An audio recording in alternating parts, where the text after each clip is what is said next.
The situation in Myanmar right now is actually very complicated.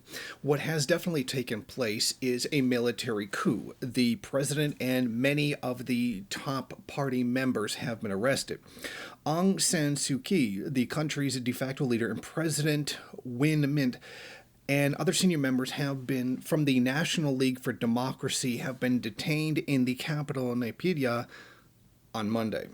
Now, a video was broadcast on a military owned television, and it said that Senior General Min Aung Hlaing, the commander in chief of the armed forces, cited that there was huge irregularities in the vote in November. Now, essentially, the military has declared that they are going to be taking control of the country for 1 year, in which afterwards there will be democratic elections once again. Now, this power grab comes as parliament in which the military is given a 25% of the seats. Now, this is very interesting. The military actually has seats at the table of politics, which, in my opinion and the opinion of Mao, which largely would be the reason why I believe it, this is not really a good idea. The party should control the gun should not control the party. But this is a bourgeois democracy we're talking about, not socialism. So I'm just giving you some context there as to how the Myanmar society works. Now, it was set to open in Myanmar, which is also known as Burma. That's a change that took place. Now, the politics there is very complicated. Now, when the current president he came in, she was very much hailed as a champion of democracy, and she was hailed by economists for her idea of extending microcredit to businesses. So she not only had the people that were pro-democracy, she also had much of the bourgeoisie on her side as well. This was an idea that she had to expand the economy, as well as opening it up to exploitation by foreign companies. Now, the Norwegian Nobel Prize Committee was appalled by the reaction and saying that she had been given a Nobel Peace Prize for the situation that her brave struggle for democracy in Myanmar has continued to be a leading figure in developing democracy. Now, the question is this the democracy that is literally carrying out genocide against Muslims? As you recall, the Rohingya minority, Muslims, which are being persecuted, that's the country where that's happening.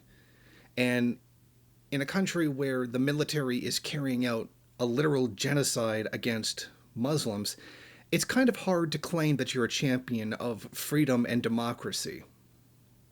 You know, just some little context there to these claims that she's this great this great leader, this pro-democracy. Keep in mind that she did win that Nobel Peace Prize in 1991. Now, the United States has immediately responded to the situation, and this is usually very telling when we're trying to understand who the actors are, who the players. Now, depending on how individual states react to it and what their policy towards the coup leaders are, gives you an idea of who supports who. The United States immediately reviews sanction laws and authorities to take appropriate action following the coup by Myanmar's military, U.S. President Joe Biden says. Now, the U.S. demands Myanmar's military immediately reverse the takeover as the Rohingya community calls for democracy to be restored. Now, this situation where the democracy is being shut down over allegations of fixed elections. Now, I don't know if the elections were fixed or not. I don't have any evidence or any information on that whatsoever.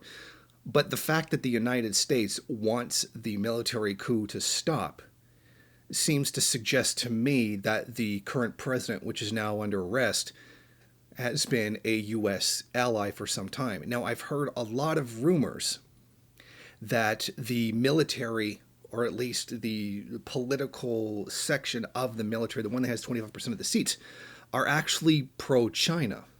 And this may be a pro-China move, not something that's backed by China or some kind of subversion attempt by China to take over the country, because I don't see any evidence for that right now.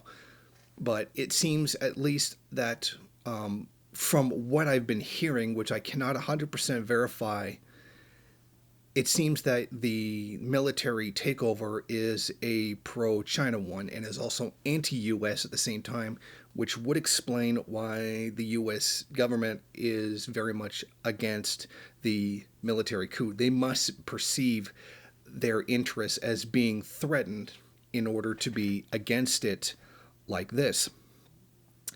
The Rohingya community is calling for democracy to be restored. They're already frightened. I mean, they're already a marginalized group, which a genocide is being carried out against. This is rather the irony here that a U.S. allied government is literally carrying out a genocide against Rohingya Muslims and is essentially looking the other way while continually claiming that China is carrying out one against Uyghurs without presenting any evidence whatsoever. So that's a very interesting way of looking this whole situation, show where the U.S. really is in this whole situation. So I will bring you more updates on this situation as it develops, but right now it's not fully known who all of the actors are being backed and supported by, and who they are actually allied to. Thank you for watching. If you like this program, then please head over to my Patreon page and set up a monthly donation. It's your donations that keep this program running. Also, if you would like, please rate, comment, subscribe, and share in various social media.